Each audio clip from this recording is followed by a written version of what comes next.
the things that I like to do, and I blew the punchline by switching to this too early, because normally what I do is I say, I want you all to imagine that you've been tasked with designing a restaurant. And then I click here and everybody sees this from Seinfeld and they laugh.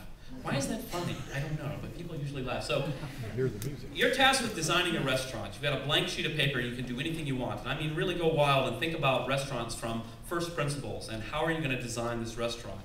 Well, one of the things you might think to yourself is, gee, in this restaurant, we are going to be serving steak. And since we're serving steak in the restaurant, the customers are going to have access to knives. And if there's anything we know about people with knives is that they might stab people. So therefore, we had better put all the customers in cages. Right? We're going to put a cage around every table to make sure everybody's safe, because there may be some stabbing going on if we don't do this. Well, this kind of design mentality makes for a bad society.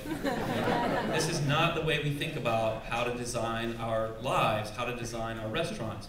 As a frequent flyer, I will tell you this is pretty much the way we design our airports.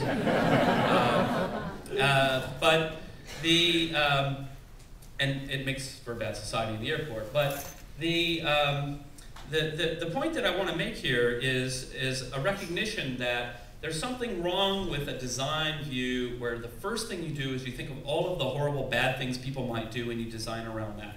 Instead, my principle of design is to avoid excessive a priori thinking.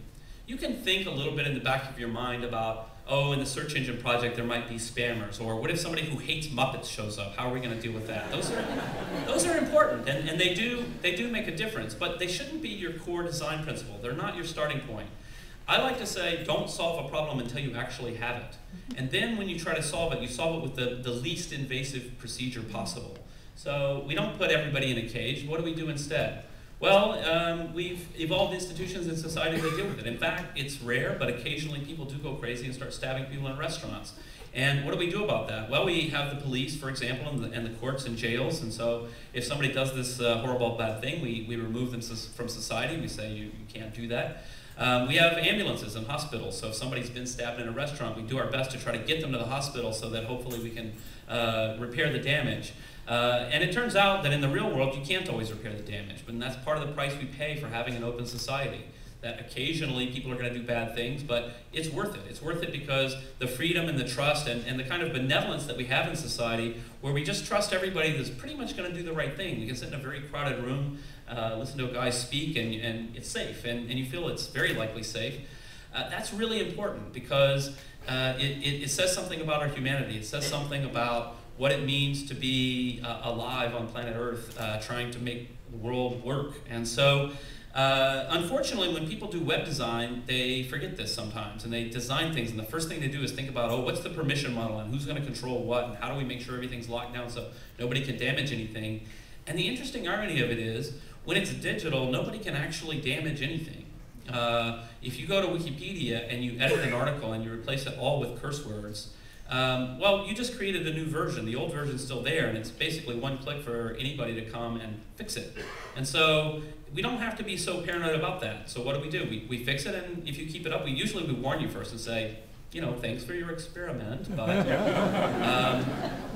you should try that over here because we're trying to write an encyclopedia here. And if they keep it up, then we block them from editing. And that works. And so for me, this is a really important principle. I believe that collaboration, large-scale collaboration of things like Wikipedia, of all kinds of cultural projects, of a search engine, is possible at scale for the same conditions, under the same conditions, for the same reasons that human life is possible at scale.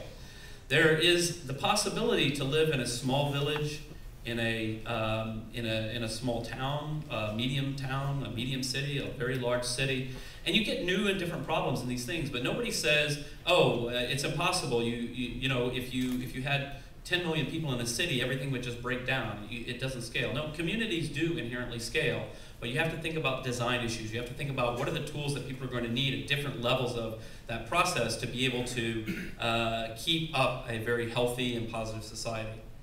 So finally, I want to talk about basically what drives me, and I'm going to return again now to think about 9/11. And think about some of the real issues we have in the world with, frankly, irrationality. Irrational people who are out to destroy the values of modernity, of progress, of prosperity.